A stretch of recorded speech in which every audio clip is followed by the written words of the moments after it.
आज हम organic chemistry के topic chemistry in everyday life के साथ स्टार्ट करेंगे। जैसे कि इस चैप्टर का नाम है chemistry in everyday life. Science जो होती है वो काफ़ी प्रैक्टिकल एप्लीकेशन रखती है हमारी डेली लाइफ में, जिसमें अगर मैं केमिस्ट्री की बात करूँ, उसमें स्पेशली ऑर्गेनिक केमिस्ट्री की बात करूँ तो डेली लाइफ की ऐसी बहुत सारी चीज़ें हैं जिसमें ये हमारे लिए यूज़फुल होती है।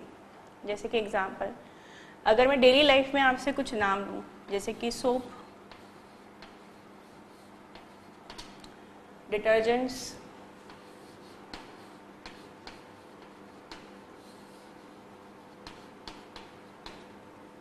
टूथपेस्ट,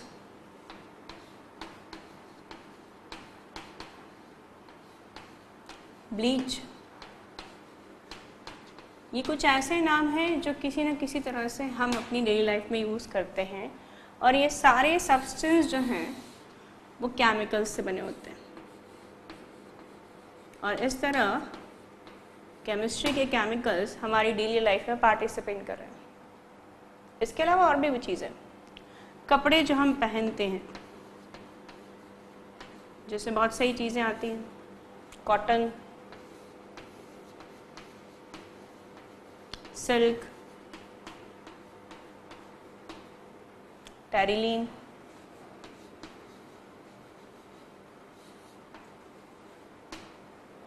ये सारी चीज़ें केमिकल से बनी हुई हैं। खाना जो हम खाते हैं उनमें मेनली बायोमोलिक्यूल्स होते हैं। Biomolecules are basically chemical substance found in living bodies. इसमें आते हैं कार्बोहाइड्रेट्स,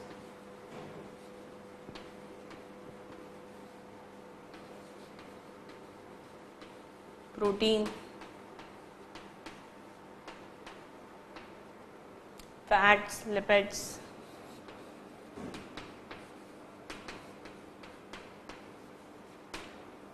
ये सब भी क्या है, केमिकल्स हैं। इसके अलावा जब हम बीमार होते हैं तो हम जो मेडिसिन्स यूज़ करते हैं,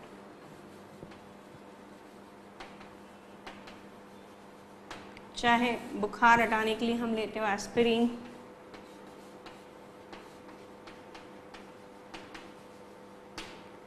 या एंटीबायोटिक्स,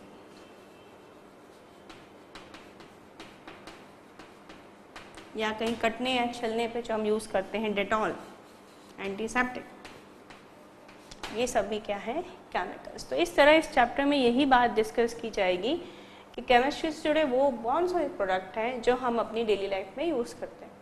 इसमें मेनली वो फील्ड जिसमें हम फोकस करेंगे, उससे पहली फील्ड जिसमें हम फोकस करेंगे वो होंगी मेडिसिन्स। वो कौन कौन सी इंपॉर्टेंट मेडिसिन है जो केमिकल से बनी है और हमारी डेली लाइफ का पार्ट है। Second, chemistry in food. जब हम खाना खाते हैं तो खाने में कई बार हम आर्टिफिशियल प्रिजर्वेटिव्स मिलाते हैं, स्वीटनिंग एजेंट्स बनाते हैं जो सब केमिकल्स के बने होते हैं। तो नेक्स्ट पार्ट आएगा केमिस्ट्री का एप्लीकेशन फूड्स में। थर्ड, कपड़े धोने के लिए जो हम सोप और डिटर्जेंट्स यूज़ करते हैं,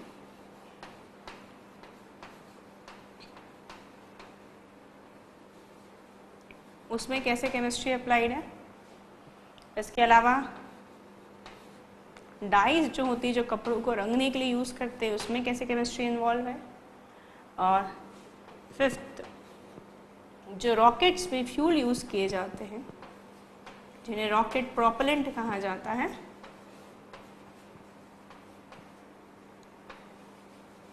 उनमें कैसे केमिस्ट्री इन्वॉल्व है। ये सारे डिस्कशन का पार्ट है इस चैप्टर में, जिसमें हम शुरुआत करेंगे मेडिसिन के साथ। चलिए मेडिसिन देखते हैं। यहाँ पे आपको एक नाम मिलता है, दैट इज कीमोथेरेपी।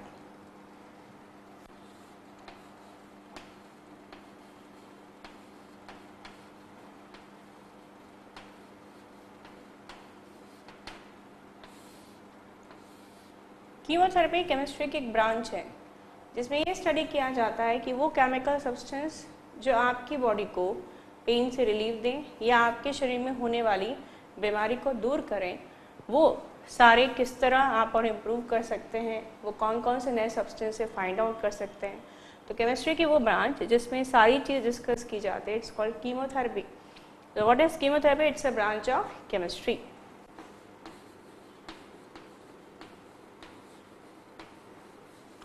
ये ब्रांच ऑफ केमिस्ट्री किन केमिकल्स को डिस्कस करती है? इट डिस्कस द केमिकल्स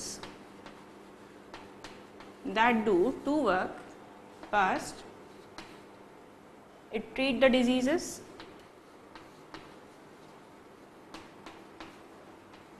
जो बीमारियां हैं उसके ट्रीटमेंट में यूज होती हैं वो वाले केमिकल्स. और दैट सेकंड, वो जो हमें पेन से रिलीफ दिलाती है, गिव रिलीफ फ्रॉम पेन.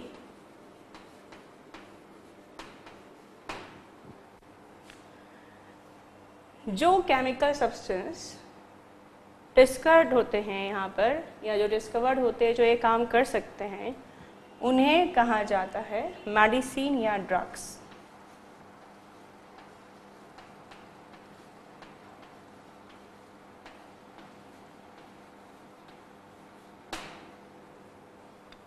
तो जब कीमोथेरेपी में स्टडी में ये पता किया जाता है कि वो कौन से केमिकल्स हैं जिनका यूज़ करके हम अपने शरीर में होने वाली किसी भी तकलीफ़ को दूर कर सकते हैं, किसी पर्टिकुलर बीमारी को दूर करने में उसका यूज़ किया जा सकता है, तो उस केमिकल सब्सटेंस को मेडिसिन या ड्रग कहा जाता है. अगर हम इन मेडिसिन और ड्रग की बात करें तो ये लो मॉलिक्यूलर वेट सब्सटेंसेस होते हैं. ये लो मॉलिक्यूलर वेट सब्सटेंस जिनका मास करीब 100 से 50 AMU तक होता है.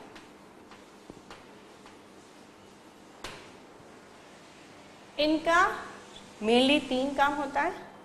पहला, बीमारी को डायग्नोस करने में, शरीर में कौन सी बीमारी है पता करने में अगर केमिकल यूज हो रहा है तो भी मेडिसिन कहलाएगा.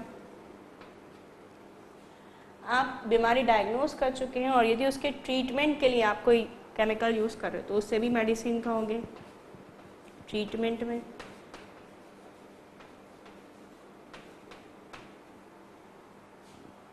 प्रिवेंशन, आप लोग जानते हैं कि जब बच्चे बहुत छोटे होते हैं तो उन्हें इंजेक्शंस या मेडिसिन के थ्रू, टीके जिसे कहते हैं, वो लगाए जाते हैं. इसका काम होता है किसी बीमारी से शरीर को दूर रखना, तो उसे कहते हैं पहले से ही मेडिसिन देके प्रिवेंशन करना. तो वो सब्सटेंस ही मेडिसिन के अंडर आएगा.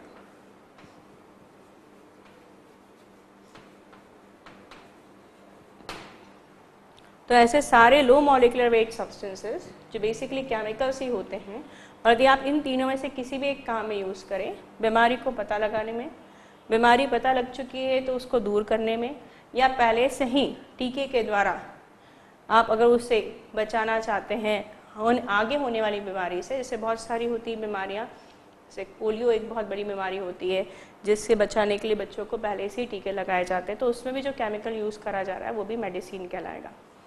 जहाँ तक इस मेडिसिन का सवाल है, सबके सब केमिकल सब्सटेंस है और इनका एक प्रिस्क्राइब वॉल्यूम या क्वांटिटी ही यूज़ की जानी चाहिए, क्योंकि अगर हमने उसको लिमिटेड क्वांटिटी में यूज़ किया है तो वो हमें तकलीफ से दूर कर सकता है, बीमारी दूर कर सकता है, परंतु यदि क्वांटिटी रिकमेंडेशन से ज़्यादा है तो पॉइजन का काम भी कर सकता है.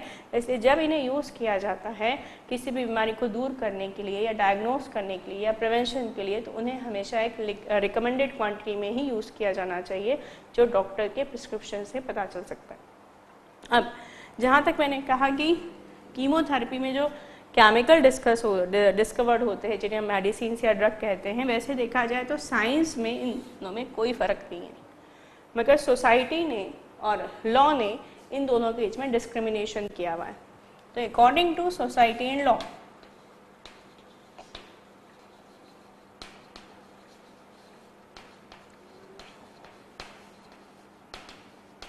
सोसाइटी और लॉ के अकॉर्डिंग ये दोनों सेम नहीं है, ये दो अलग अलग चीज़ है. और सोसाइटी और लॉ के हिसाब से मेडिसिन क्या है पहले वो देखते हैं, फिर हम देखेंगे कि ड्रग क्या है.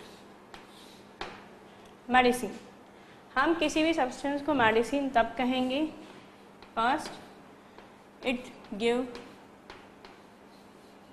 relief from pain,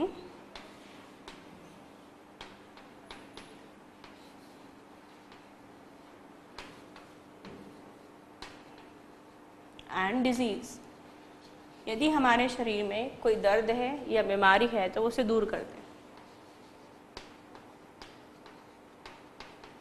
second important condition, it is safe to use, body में कोई बुरा प्रभाव नहीं पड़ना चाहिए इसको यूज़ करने का, it should be safe to use.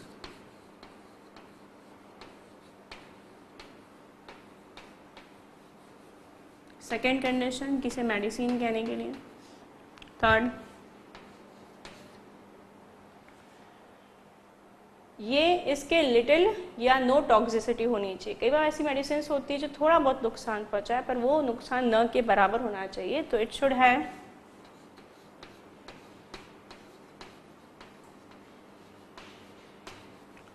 Little और नो टॉक्सिसिटी।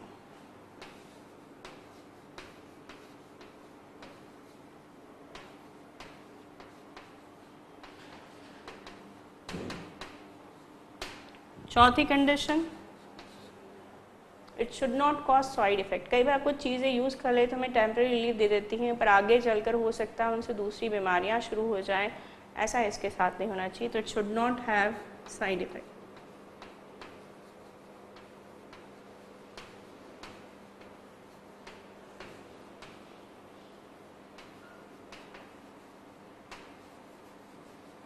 और सबसे इम्पॉर्टेंट चीज़ जो एक ड्रग से मेडिसिन को अलग करती है, it should not cause addiction.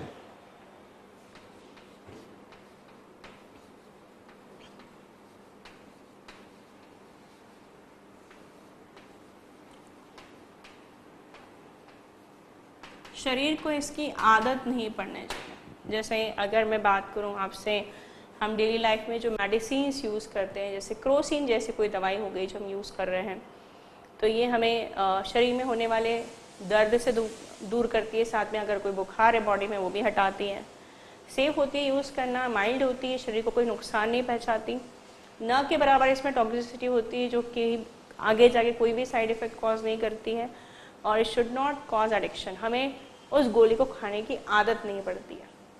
और यदि मैं एक ऐसे ही दूसरी चीज़ का नाम लूँ, हेरोइन, जो सबसे कॉमन ड्रग है जो जानते हैं लोग, तो ये भी शरीर को दर्द और तकलीफ से मुक्ति दिलाती है। पहला पॉइंट तो मैच करता है उनका, पर ये सेफ नहीं होती यूज़ करने में। एक ऐसी चीज़ है जो लॉन्ग टर्म तक यूज़ की जाए तो शरीर को बहुत ज़्यादा नुकसान पहुंचाती है, और अगर इसकी डोज से इंसान मर भी सकता है तो डेफिनेटली बिल्कुल भी बॉडी के लिए सेफ नहीं है। टॉक्सिक है डेफिनेटली, इसलिए इसने लॉन्ग टर्म में शरीर को इतना नुकसान पहुंचाया कि अल्टीमेटली डेथ तक हो सकती है। साइड इफ़ेक्ट है, आप जब इस तरह की चीज़ें कंज्यूम करते हैं जो ड्रग्स की कैटेगरी में आती है, तो आगे चल के शरीर में दूसरी तकलीफ़ें भी शुरू हो जाती हैं। शरीर बहुत कमज़ोर हो जाता है, परमानेंट हेडेक रहता है, आंखें कमज़ोर हो जाती है, ये साइड इफ़ेक्ट्स हैं। और लास्ट पॉइंट जो डेफिनेटली एक मेडिसिन को ड्रग से अलग करता है वो ये है कि हम जानते हैं जो ड्रग्स होते हैं, जैसे मेनली ओपियम, हिंदी में जिसे अफीम कहते हैं, और हेरोइंस होती है, शरीर को इसकी आदत पड़ जाती है, और अगर न ले इंसान तो उसे वॉमिटिंग होना, सिर में दर्द होना, शरीर में दर्द होना, ऐसे साइड इफ़ेक्ट्स उसमें स्टार्ट हो जाते हैं। तो केमिस्ट्री के पॉइंट ऑफ व्यू से मेडिसिन और ड्रग में कोई फ़र्क नहीं होता, मगर ये कुछ चीज़ें हैं। पहला पॉइंट तो दोनों के लिए सेम है, पर ये 4 पॉइंट ऐसे हैं जो मेडिसिन को ड्रग से अलग करते हैं। तो हमें याद रखना है कि कीमोथेरेपी वो ब्रांच है केमिस्ट्री की जिसमें ऐसे सारे केमिकल्स डिस्कस किए जाते हैं, नए डिस्कवर करने की कोशिश की जाती है, और जो ऑलरेडी डिस्कवर्ड है उन पे इम्प्रूवमेंट की कोशिश की जाती है, जो हमारे शरीर को तकलीफ से मुक्ति दिलाए, जो बीमारियाँ दूर करे, जो किसी बीमारी के डायग्नोस पे काम आए, बीमारी को दूर करने के काम आए, और हम उससे ऐसी केमिकल्स बना सकें जो पहले से बॉडी में इंजेक्ट कर दिए जाए जिससे आगे वो बीमारी ना हो। ये सब जो है कीमोथेरेपी में डिस्कस किया जाता है। अब हम बढ़ते हैं क्लासिफिकेशन ऑफ मेडिसिन्स। जो मेडिसिन्स हैं उन्हें 4 अलग अलग बेसिस पे क्लासीफाई किया गया है। पहला क्लासिफिकेशन है ऑन द बेसिस ऑफ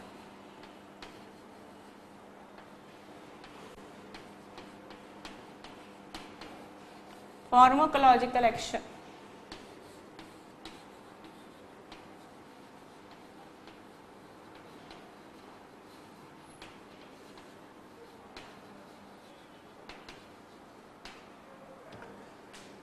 ये हम पढ़े मेडिसिन का क्लासिफिकेशन ऑन डिफरेंट बेसिस।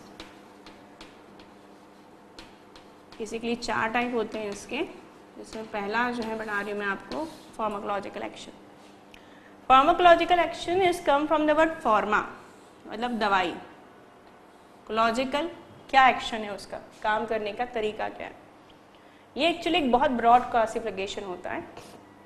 ये बेसिकली डॉक्टर्स के लिए इम्पॉर्टेंट होता है, क्योंकि इस क्लासिफिकेशन में जो ग्रुप इन्वॉल्व किए जाते हैं वो एक ग्रुप ऐसी सारी मेडिसिन जो केमिकल कंपोजिशन में डिफरेंट हो सकती हैं, मगर वो काम करने का उनका तरीका अलग अलग हो सकता है, पर वो काम अल्टीमेटली एक ही करती हैं। जैसे कुछ एग्जांपल लेते हैं हम सीखने के लिए। जैसे अगर इसमें एक ग्रुप इन्वॉल्व किया गया एंटीपायरेटिक,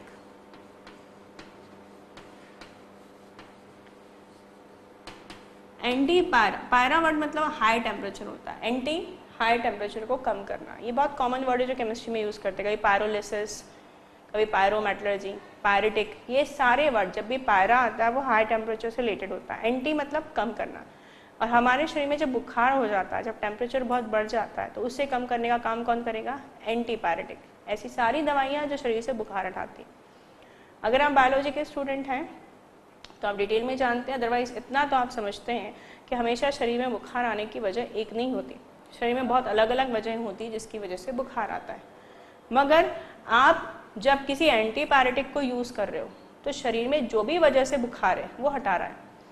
अब एक दवाई अलग अलग तरीके से अलग अलग वजहों को हटा के आपकी शरीर का बुखार हटा रही, मतलब उसे काम करने के तरीके अलग अलग हो सकते हैं, मगर उसके काम करने का तरीका भले अलग हो, पर फाइनल एक्शन जो है, फाइनल रिजल्ट सबका यदि सेम आ रहा है, बुखार हट रहा, तो वो सारी दवाइयाँ एंटीपायरेटिक की कैटेगरी में आएगी। तो antipyretic those medicine which reduce fever from the body. ऐसी सारी मेडिसिन जो शरीर से बुखार हटाती हैं उन्हें एंटीपायरेटिक, भले ही वो काम अलग अलग तरीके से कर रही हूँ, पर आप उनको एक ही ग्रुप में रखेंगे एंटीपायरेटिक, क्योंकि सब एक ही काम कर रही है बुखार हटाने का। वैसे ही अगर मैं अगला नाम लूँ एनाल्जेसिक,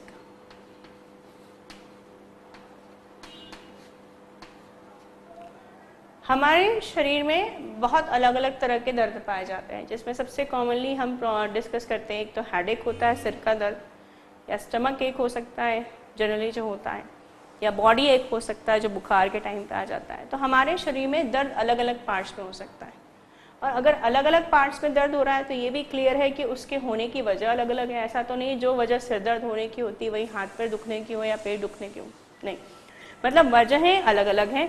तो ऑब्वियसली आप रिलेवेंट पार्ट से रिलेटेड मेडिसिन जो भी खाओगे वो अलग अलग तरह से काम करेगी। सिर दर्द हटाने वाली दवाई अलग ढंग से काम कर रही होगी, तो पेट दर्द हटाने वाली अलग ढंग से काम कर रही होगी, शरीर का दर्द हटाने वाली अलग ढंग से काम कर रही होगी। जैसे डिस्पेरिन खाते हैं सिर दर्द, वो अलग ढंग से हटा रही होगी। शरीर के दर्द में ब्रूफिन खाते हैं, वो अलग ढंग से काम कर रही होगी।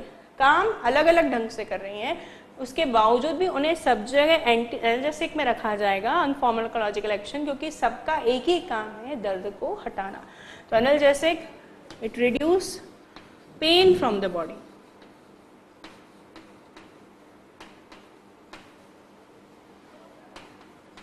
ये सब के सब शरीर से दर्द हटाती है। नाउ थर्ड वन, अब नेक्स्ट हम बात कर रहे हैं anti microbial.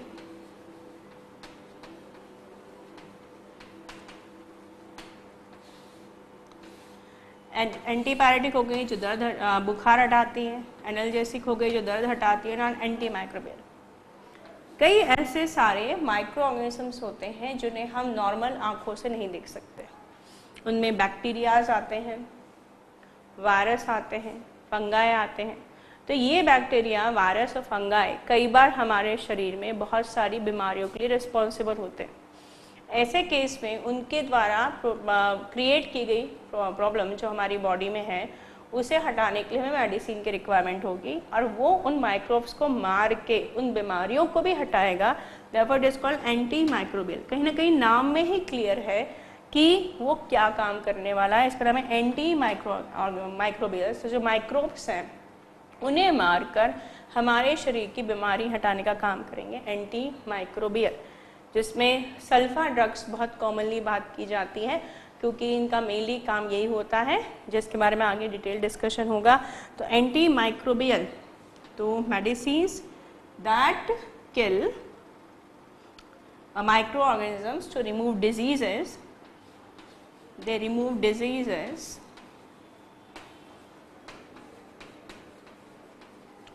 caused by microorganisms, जो माइक्रो ऑर्गेनिजम्स होते हैं, लाइक मैंने कहा बैक्टीरिया हो गए, फंगाई हो गए, वायरसेस हो गए, इनसे होने वाली बीमारियों को जो दूर करे, they are called anti microbial. एक और नाम है जो माइक्रो ऑर्गेनिज्म से जुड़ा हुआ है, दैट इज एंटीसेप्टिक।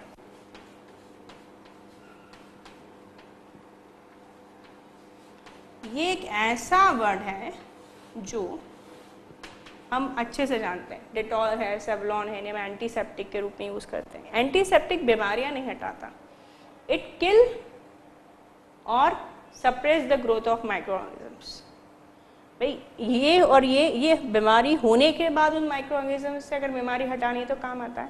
और अगर आप पहले ही नहीं चाहते कि बैक्टीरियल ग्रोथ हो जिससे आगे कोई परेशानी ना उठाना पड़े, जब कोई कट जाता है तो वो पार्ट जो है डायरेक्ट जो टिश्यूज़ होते हैं वो आपके एयर के कांटेक्ट में आते हैं, तो चांसेस बढ़ जाते हैं कि भाई इफेक्ट बढ़ जाएगा। तो those medicines which kill or suppress the growth of microorganisms.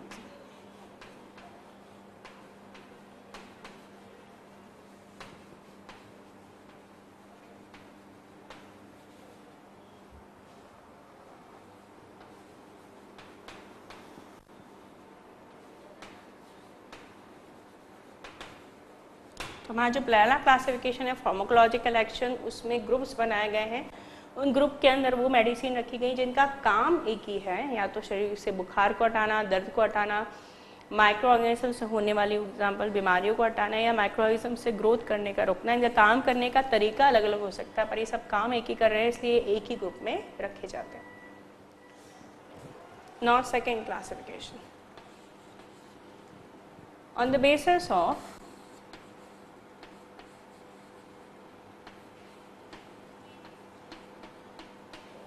Mode of working.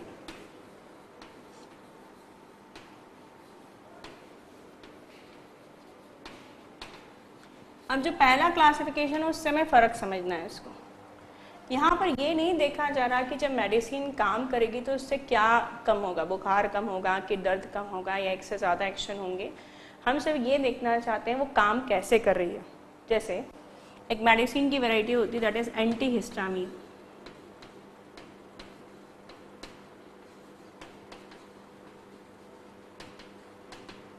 इसमें जो हिस्टामिन होता है एक प्रोटीन होता है। अगर ये प्रोटीन हमारी बॉडी में रिलीज हो जाए तो हमारे ऑर्गन्स जो होते हैं अलग अलग शरीर में, उनमें कुछ एलिवेशंस पाए जाते हैं, हम आगे पढ़ेंगे, जिन्हें रिसेप्टर्स कहा जाता है।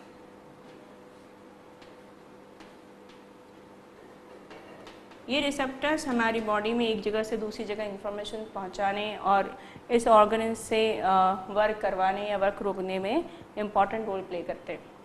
अगर हमारी बॉडी में हिस्टामिन नाम का प्रोटीन रिलीज हो जाता है तो ये जाके पर्टिकुलर रिसेप्टर्स पे वर्क करता है, और इन दोनों के इंटरेक्शन से हमारी बॉडी में कई बार अलग अलग तकलीफ़ें शुरू हो जाती है, जिनमें अक्सर एलर्जी मेन आती है, जिसमें हो सकता है स्किन पे रैशेस हो जाए, इन्फ्लेमेशन हो जाए, सर्दी, खांसी, ईचिंग, ये जो सारे हैं वो इन दोनों के इंटरेक्शन का रिजल्ट होता है। और इन दोनों के इंटरेक्शन का एक और रिजल्ट होता है, वो होता है एसिडिटी। मगर एसिडिटी की वर्किंग थोड़ी डिफरेंट होती है। ये जो चीज़ें आप इनिशियल लेवल पे पढ़ रहे हो, आगे जाके और पढ़ने वाले हो, तो बेसिकली हम ये बात करें, अगर हमारी बॉडी में ये हिस्टामिन नाम का प्रोटीन रिलीज हो जाए तो हमारी बॉडी में एलर्जी कॉज करता है।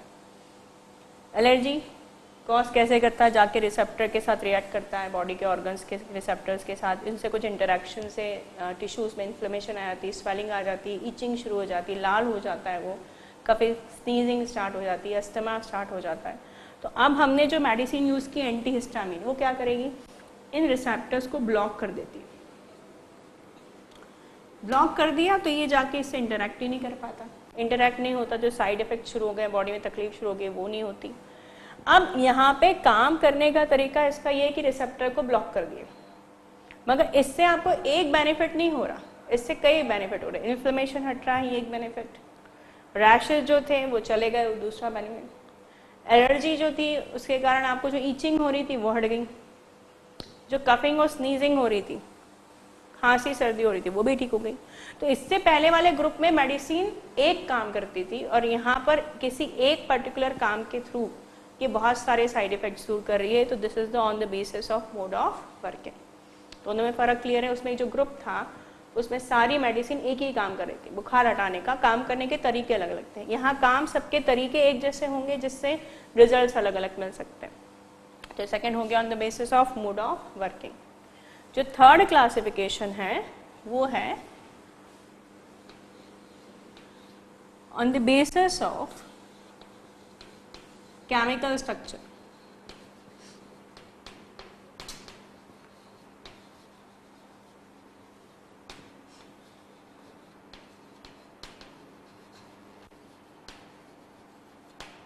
On the basis of chemical structure में हम ये पढ़ते हैं कि एक ऐसा ग्रुप जिसमें केमिकली स्ट्रक्चर सेम मिलते हैं, जिसमें मेनली इसका इम्पोर्टेंस हम आगे जाके जब एंटी माइक्रोबियल डिजीज़ पढ़ेंगे उसमें बात करेंगे।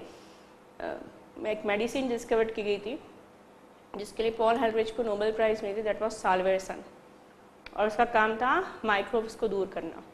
और उसमें ये पाया गया केमिकली जो बॉन्डिंग थी वो रिस्पॉन्सिबल थी अपने इस एक्शन के लिए। तो इस बात की इंपॉर्टेंस समझी गई कि केमिकल सब्सटेंस जो आप यूज़ कर रहे हो उसका पर्टिकुलर पार्ट या कोई फंक्शनल ग्रुप रिस्पॉन्सिबल हो सकता है उस बीमारी को दूर करने के लिए। और जब इस इम्पॉर्टेंस को समझा गया तो एक क्लासिफिकेशन बनाया गया जिसमें एक ग्रुप में वही सारी मेडिसिन रखी गई जिनका केमिकल स्ट्रक्चर सेम था। और जनरली ये देखा जाता है कि जिनका केमिकल स्ट्रक्चर सेम होता है उनका मोड ऑफ एक्शन सेम होता है, वो एक ही ढंग से काम कर रही होती हैं। जैसे मैं आपसे बताई थी सल्फा ड्रग्स, ये जो सल्फा ड्रग्स जितनी भी होती हैं उनमें जनरली ये केमिकल स्ट्रक्चर देखने के लिए मिलता है जिसमें सल्फोनामाइड एक स्ट्रक्चर होता है, ये that is S double bond O double bond O NHR। ये जो ग्रुप होता है ये और अनिलीन ग्रुप प्रेजेंट होते हैं। तो जिनमें भी ये ग्रुप प्रेजेंट होता है उन सबको सल्फा ड्रग कहते हैं। तो उनकी कैटेगरी यहाँ हो गई सल्फा ड्रग्स। पर जनरली ये देखा जाता है सबकी सब माइक्रो ऑर्गेनिजम्स को हटाती, तो they all are generally anti microbials. हाँ, वो अलग अलग तरीके से माइक्रोनिज्म हटा सकती हैं, मगर ये पक्का है कि सबके सब माइक्रोनिज्म्स हटा रही हैं। तो generally those chemicals which are having same chemical structures are having same pharmacological group, same chemical structure. जिनमें भी सल्फा ग्रुप मिलेगा हम सल्फा ड्रग्स में डालेंगे, और सबकी सब क्योंकि माइक्रोब्स को हटाएंगे उन्हें एंटी माइक्रोबियल में डालेंगे। तो जनरली जिनमें केमिकल स्ट्रक्चर सेम होता है उनका फार्माकोलॉजिकल एक्शन भी सेम होता है। चौथा जो है on the basis of molecular target.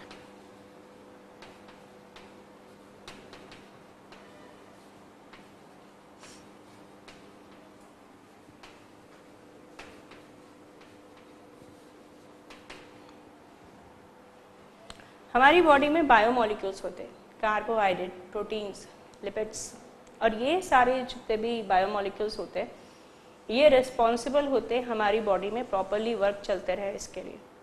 मगर कई बार इनके इनप्रॉपर इंटरेक्शन से या हमारी बॉडी में कुछ फॉरेन सब्सटेंस के आ जाने से ये भी हो सकता है कि इनके साथ कुछ इंटरेक्शन ऐसा हो रहा हो उस फॉरेन सब्सटेंस का जिससे हमारी बॉडी में डिजीज़ या तकलीफ शुरू हो जाए। तो अगर आप कोई ऐसी मेडिसिन यूज़ कर रहे हैं जिसका पर्टिकुलर टारगेट है, लाइक ऐसी मेडिसिन जो सारी कार्बोहाइड्रेट के साथ इंटरेक्ट करे या लिपिड्स के साथ या प्रोटीन के साथ, तो वहाँ पे देखा जाएगा कि उसका मोड ऑफ टारगेट क्या है। तो हम यहाँ बात करेंगे कि medicine which has particular biomolecule target,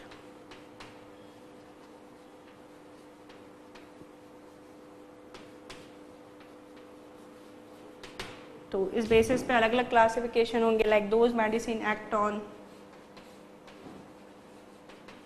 carbohydrate, वो कैटेगरी मेडिसिन की जो कि कार्बोहाइड्रेट पे एक्ट करती हो, या those medicine which are act on proteins, और those medicines which act on lipids or fats, like आजकल हमको बहुत ज़्यादा स्लिमिंग ट्रीटमेंट्स के एड्स आते रहते हैं जिसमें कुछ मेडिसिन्स की आयुर्वेदिक भी हो सकती है, केमिकल सब्सटेंस भी हो सकते हैं, जिसमें ये दावा किया जाता है कि वो फैट कम कर देंगे बॉडी का। तो डेफिनेटली हमारे द्वारा यदि वो मेडिसिन कंज्यूम की जाती है तो उनका एक्शन जो होता है वो टारगेट एक्शन लिपिड होता है, वो ना जाके बॉडी के कार्बोहाइड्रेट से रिलेट करती है ना प्रोटीन से, तो वो उस कैटेगरी में आएंगी। और कई बार आपने सुना होगा कि जब बॉडी में जॉइंटिस की प्रॉब्लम होती है तो जॉइंटिस की प्रॉब्लम में लीवर में कुछ अनवांटेड एंजाइम्स क्रिएट हो जाते हैं जो शरीर को तकलीफ पहुंचाना शुरू हो जाता है। तो अगर हम मेडिसिन को कंज्यूम कर रहे हैं उस एंजाइम्स को हटाने के लिए तो उसका टारगेट एक्शन प्रोटीन हो गया। तो हम आगे जाके यही प्रोटीन को लेकर डिस्कशन करने वाले हैं कि कैसे प्रोटीन पे मेडिसिन इंटरेक्ट करती है। तो हमने देखा कि मेडिसिन बेसिकली 4 पार्ट में डिवाइड होती है। फार्माकोलॉजिकल एक्शन में बड़े बड़े ग्रुप बनाए गए हैं और एक ग्रुप में वो सारी मेडिसिन आती है जो सेम काम कर रही है, जैसे एंटीपायरेटिक वो सारी जो बुखार हटाएं, एनाल्जेसिक वो सारी जो दर्द हटाएं, एंटी माइक्रोबियल वो जो सारी माइक्रो ऑर्गेनिजम्स को की होने वाली बीमारियों को दूर करें। Second, on the basis of working हो सकता है कि वो तकलीफ बहुत सारी हटा रही हो पर काम करने का उसका तरीका है कि जैसे हिस्टामिन का काम हटाना जो हमारी बॉडी के रिसेप्टर से इंटरेक्ट करके हमारी बॉडी में बहुत सारी प्रॉब्लम क्रिएट कर सकता है। On the basis of chemical structure ऐसे ग्रुप बनाना जिसमें एक ग्रुप को बिलोंग करने वाले सारे केमिकल्स का स्ट्रक्चर एक जैसा हो और इस बेसिस पे क्लासिफिकेशन करना कि मेडिसिन शरीर में जाके कौन से बायोमोलिक्यूल से इंटरेक्ट करके दर्द को हटाएगी या फिर बीमारियों को दूर करेगी। तो अब हम आगे जाके करेंगे डिस्कस कि कैसे प्रोटीन के साथ मेडिसिन जो है वो इंटरेक्ट करती है।